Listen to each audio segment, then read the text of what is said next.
Le livre des animaux.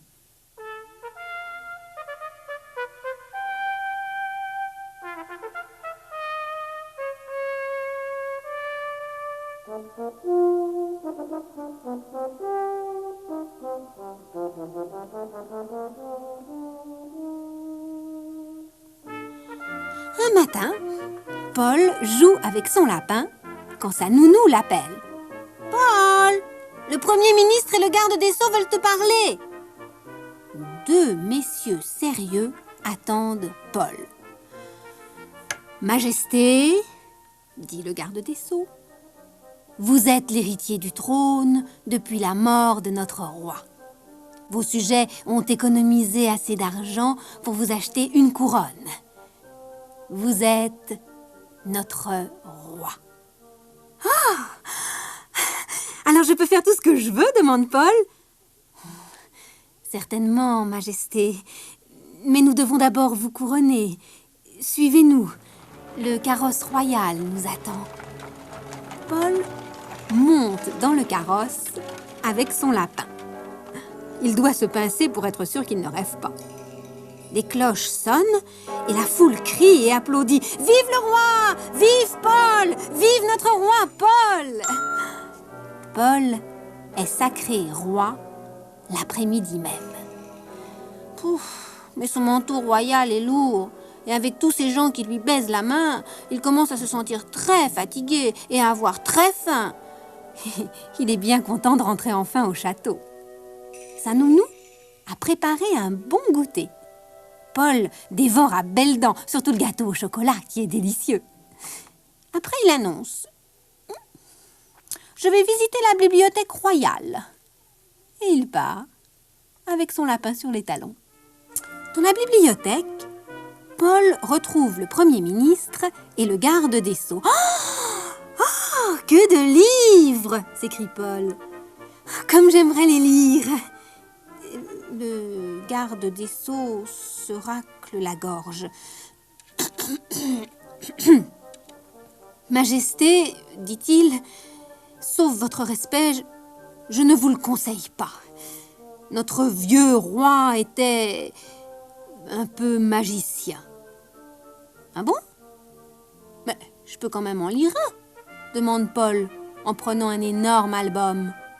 Le livre des animaux. « Non, vraiment, Majesté, il ne le faut pas. » Trop tard. Paul l'a déjà ouvert. Sur la première page, il y a un superbe papillon, si bien dessiné qu'on dirait un vrai. Oh, comme il est joli, dit Paul. À ce moment-là, le papillon se détache de la page et s'envole par la fenêtre. En tournant la page, Paul découvre un magnifique oiseau bleu dessiné à la perfection.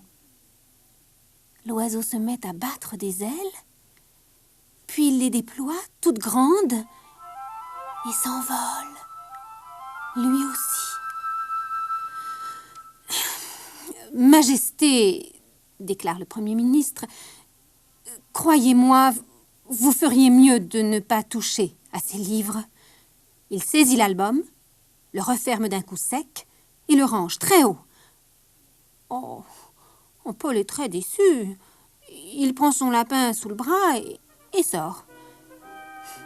Paul pense toute la nuit au bel album. Et le lendemain, il dit à sa nounou « Il faut que tu m'aides.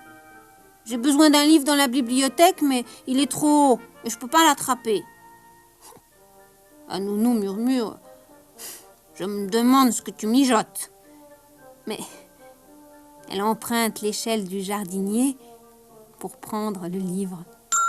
Paul court au fond du jardin. Là, il pourra feuilleter l'album sans être dérangé.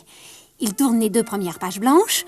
Sur la 3e page, il y a un palmier et un étrange animal rouge.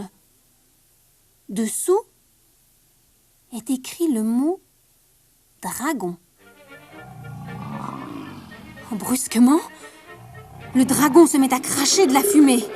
Il ouvre les ailes et s'envole au-dessus des arbres pour disparaître derrière la colline. Paul est terrifié. Il a laissé échapper un redoutable dragon qui va semer la panique parmi ses fidèles sujets. Ils fond en larmes. Oh.